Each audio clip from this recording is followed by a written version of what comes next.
Hi, everybody, this is Rose of Sharon, and I'm back again with another movie review. I just recently watched Mary Poppins Returns, much to my chagrin.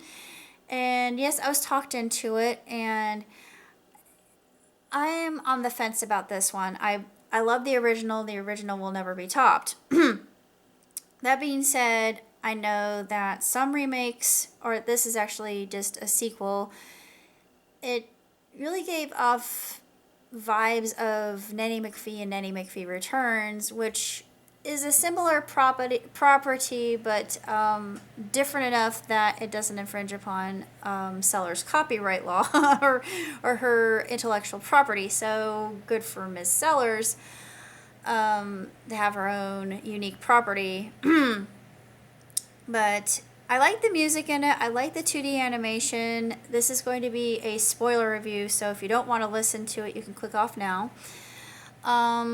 Basically, the Banks' house is going to be sold, and the bankers are evil, as I don't think all bankers are, but of course my friend says, oh, just that line of work is really opens up avenues for people to become stingy and greedy and just lugubrious balls of crud, which I don't really agree with that. I would say more so on the line of lawyers, unfortunately, but I know they're good lawyers too, so I just became a hypocrite in that statement.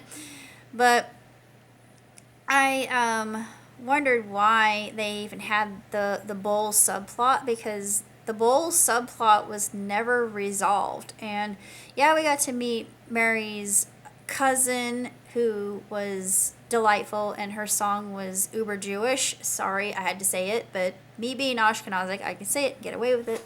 But I mean, I liked it, I thought, but oh my goodness, this song is so Jewish, and I just had a happy moment. But music was very good, and they had an incident about their mother, and no one's really gone, and they're always with you, and yeah, I agree with that. But it's never really dealt with at a deeper level. It's just the surface, and like I said, when they break the bowl, when the children break the bowl accidentally, they find a way to mend it through Mary's cousin, but they never really conclude that matter. I thought, what happened to the bowl? What happened to Mary's cousin? We never really get an answer to that. It's just left up in the air. Then you've got this Bert substitute, which is played by Lin-Manuel. I love Lin-Manuel. He's exceptionally talented. His song, Trip a Little Light Fantastic, was my absolute favorite. Cover Doesn't Make the Book, which is chock full of sexual innuendo. And of course, There's Nowhere to Go But Up, which had the lovely Angela Lansbury and Dick Van Dyke. And Dick Van Dyke had a cameo because he was the only original cast member from Mary Poppins. But it left a little bit. I mean, I like the set design. I didn't much care for that little spike of BMX edition, because I thought, why are you doing that? That's unnecessary. That was really quite unnecessary. Oh, you wanted to make it hip for the kids. Well, just like Cinema Massacre Doug said in his review, and I completely concur with that. I just didn't see the purpose, and I thought, all right, you're just showing off and being hip, cool, and with it, and yeah, we're hip to the jive of these cats. Why not? Sure, we can be totally awesome and totally rad. Woo, gnarly, but there was no purpose in that scene with the Learys. It was pointless. It was just non sequitur. So I thought, okay, moving along. But I like that song, Triple O Light Fantastic, just because it's one of the best, and it's not even the showstopper, but nevertheless, I enjoyed it. All in all, it's a good movie. It's lighthearted. It's uplifting. We see the bird lady, but beyond that, we really don't get a chance to actually see her. Although we do get a plot point that's tied in with movie number 1 with the bird lady and tuppence. Michael invested it, and I thought, oh, good. You did something useful with your tuppence. But this is a movie that didn't really need to be made. Unfortunately, I hate to say that, but granted, on its own, it's okay. I enjoyed it. It's just that I didn't think it was necessary, and everything was unresolved with the whole porcelain bowl or vase subplot, and just the fact that the whole thing about the cover is not the book with the villains. You think, ugh, you are completely, totally hypocritical and two-faced when you did that, because you just had a song about not judging books by their covers. Pardon me, I can speak correctly and use grammar well, but it just, it was totally just, ugh, I don't know. It just didn't feel like, it was just a cash grab. Let me just put it that way. I mean, if you're a fan, yeah, give it a shot. You might enjoy it like I did like it. I will give it that. I enjoyed it. I love the music. I love the animation. The animation was beautiful. I really liked the bowl sequence, even though it went nowhere and it was never brought to a conclusion, which absolutely drives me crazy as a writer, because you need a conclusion to your stories, people. Just saying. Basic English. I will rest. But enough with my rant. That's my only real nag about this film, and it's like you got a whole bunch of chimpanzees tapping away on typewriters, and no, they are not going to come up with a semblance of not a climax, but a good conclusion to whatever they were trying to do. I don't know what they were trying to do with that, honestly, and I'll never know what they were trying to do with that.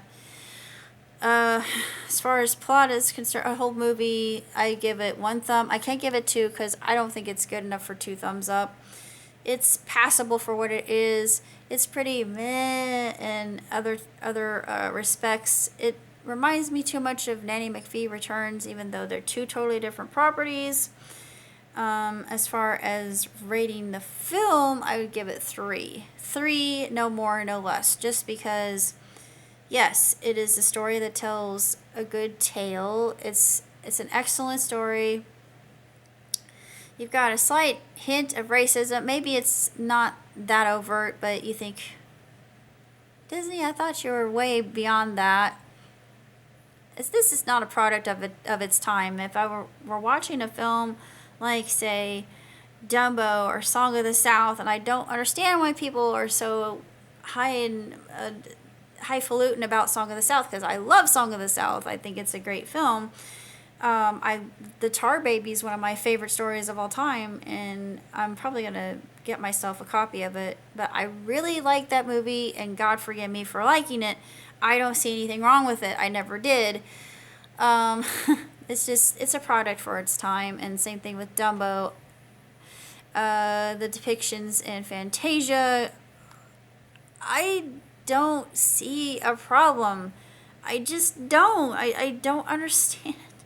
People are being such snowflakes, and I'm sorry, and I'm gonna get flamed for that, but people are too sensitive, and they had to remake it, and they had to do it over and delete that scene entirely, which there wasn't really anything objectifying or wrong, to be completely honest with you. I think people are looking for reasons to point the fingers at, oh no, that's completely prejudicial and racist, and yeah, well, they're doing that with a lot of cartoons that were made in the 50s and before that, and yeah, there were some racist things about them, but take it for what it is. It was a very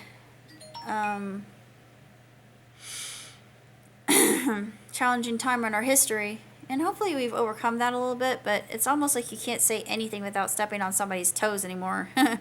So I might not be the most politically correct person, but I am not a racist. Yeah, but that one incident about the Seamus being Irish, I thought, oh my gosh, really? idiot. Disney, you're stupid.